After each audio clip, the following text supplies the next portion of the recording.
Hey friends, and today we're doing the comparison that everybody's been really looking forward to.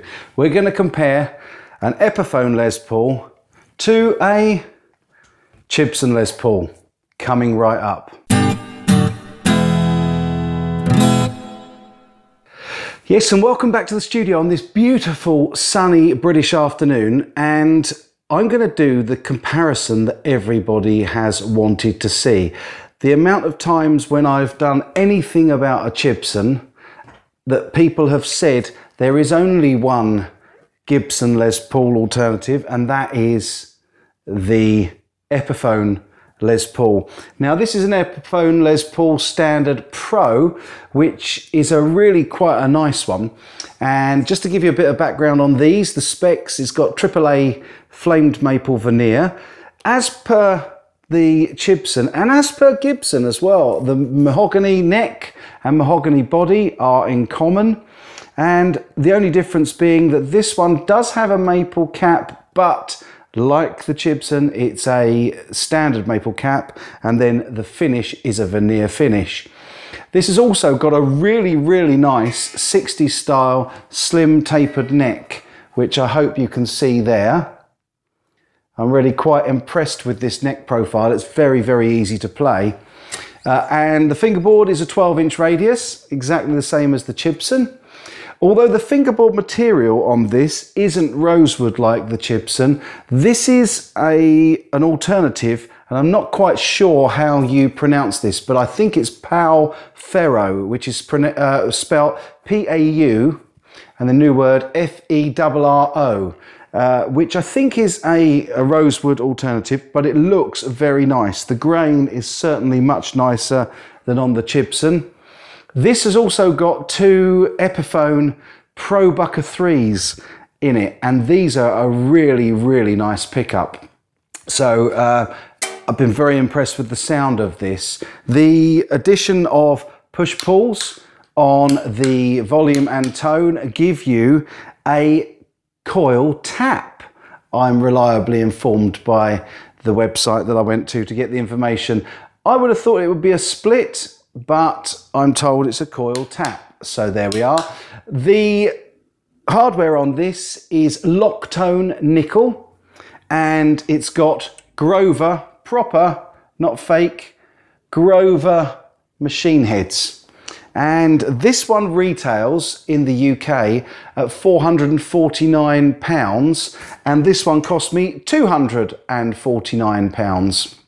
So that converted into dollars is about 650 and 310.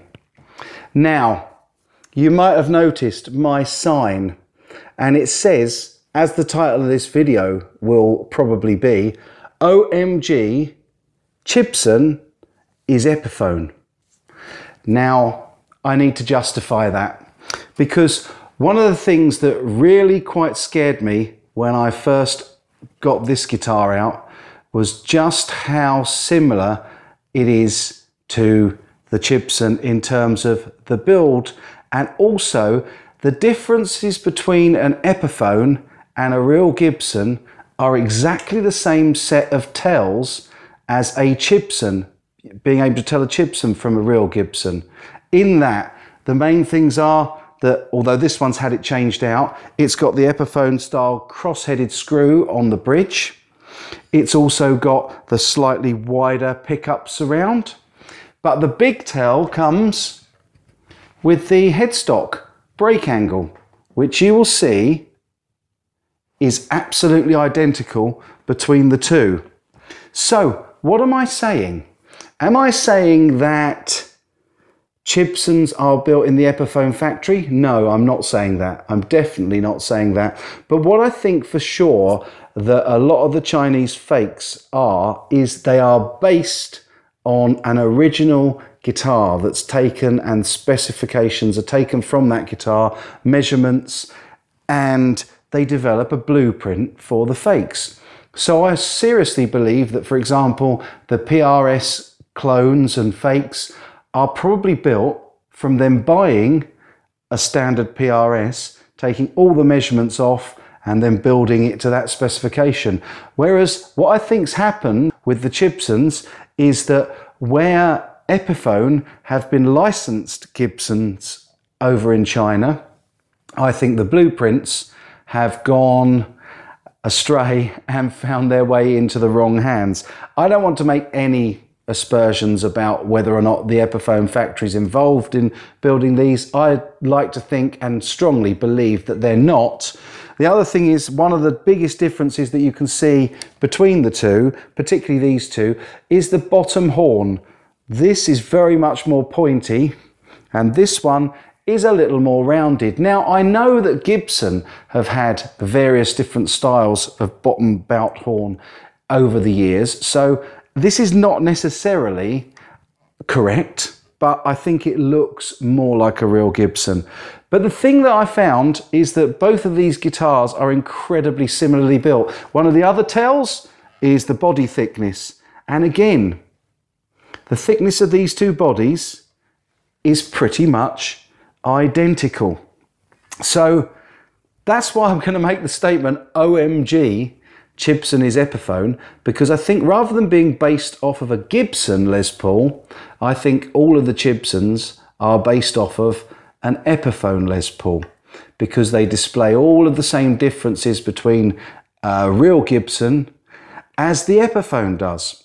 Obviously the Epiphone's got a lot better hardware, it's got a lot better setup and finishing. The finishing work on this Epiphone is absolutely outstanding. I've been really, really impressed, and I can honestly say, I've not seen much better finishing on any real Gibson that I've played. So in terms of the value of this guitar in the finishing and fit and finishing, it's brilliant. Now there's something else that I'm going to show you, and I'm going to do it with a little cutaway video now, and that's the internal cavities, because I've purposely opened up these cavities because I thought that the one thing that would be very different is the electronics, and indeed the quality of not only with the route but also the electronics inside this cavity is hugely different, as you will see from the cutaway video. The controls are really quite nice little pots. There's the push-pull pots in there. Everything is snap-clipped together on the Epiphone, and the wiring is nicely soldered and nicely done. On the Chibson, it's all a bit haphazard and slapdash. The route is not very good. There's really poorly done cavity protection on the Chibson. They've attempted to put a bit of metallic paint on the very top and around the control route, the backplate route, but it really isn't all that good. So there is my take on the differences. When it comes to playability, however, this Epiphone wins absolutely hands down, and that's why at the end of the video when I did the setup on this guitar, I made the comment, and I stand by it, that this is no Chibson. This feels and plays 10 times better than this.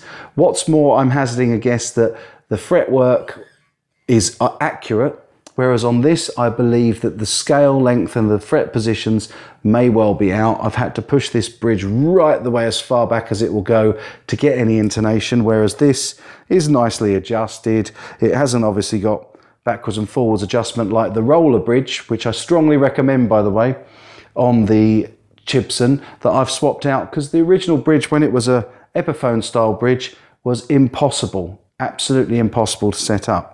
So the difference in playability is huge, and I love this. This is head and shoulders above the Chibson for playability and setup. The action is below 1 millimeter. On this, it's above 2, and it's as low as I can get it without it buzzing and without it choking out on the top frets. So even with a fret job on this and a proper setup, it's still never going to be as adjustable and as nice to play as this one is. So they're the differences. Obviously you're going to want to hear some sound tests, so we'll go and have a little listen to that now.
I think if the specs didn't make up your mind, then certainly the sound test may have done.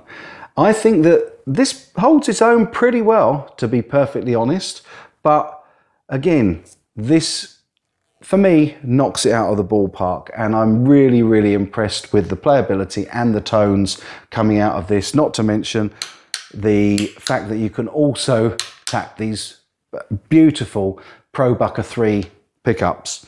These pickups aren't bad, and I'm willing to believe, because they say on the back of them that they're Epiphone, I'm willing to believe that these pickups are Epiphones, but they're not as nice as the Pro Bucker 3s on this. So that's my take on it. Let me know in the comments down below what you think between these two guitars. It's very interesting that I think that the Chinese have used the specification of the Epiphone to create the Chibsons. And I think most of you will probably understand and agree with that. And some people say, I don't necessarily agree with it, but some people say that that's what happens when Gibson went to take their Epiphone brand into the East in order to get a better deal. But then they're trying to get a better deal for you so that these are reasonably priced. And if you had to ask me to choose between this and this one would win, even at the price point that they're at, any day of the week. So let me know what you think in the comments down below. As always, I really hope you've enjoyed this video. If you have, don't forget to give it a thumbs up. It can't hurt to subscribe, and if you do, don't forget to click that bell icon so that you get notified when I upload, which is usually every Tuesday and Friday. I'll be back really soon with more, and in the meantime, as always, my good friends, you take good care.